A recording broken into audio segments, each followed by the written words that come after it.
আল্লাহ তখন জান্নাতীদেরকে একটা ডাক দিবেন, বলবেন, ও জান্নাতীরা, এই কোরআনের ভেতরে বিশ্বনবীর কণ্ঠে জান্নাতের যে নাজ নেয়ামত সুখ স্বাচ্ছন্দ্যের ওয়াদা আমি দিয়েছিলাম সব কি পাইছো? জান্নাতীরা বলবে সব পাইছি। একজন হাত তুলে বলবে, আল্লাহ একটা বাকি আছে।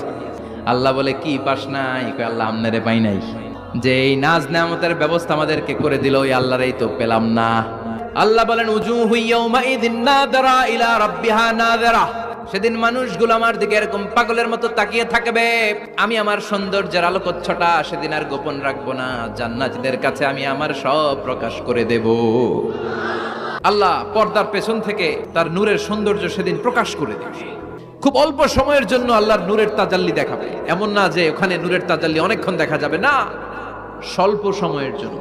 1 সেকেন্ডকে 1000 ভাগ করলে হয় 1 মাইক্রো সেকেন্ড, 1 মাইক্রো সেকেন্ডে অনেক ভাগ করলে হয় 1 ন্যানো সেকেন্ড। এরকম 1 ন্যানো সেকেন্ডের নূরের ঝলকানি।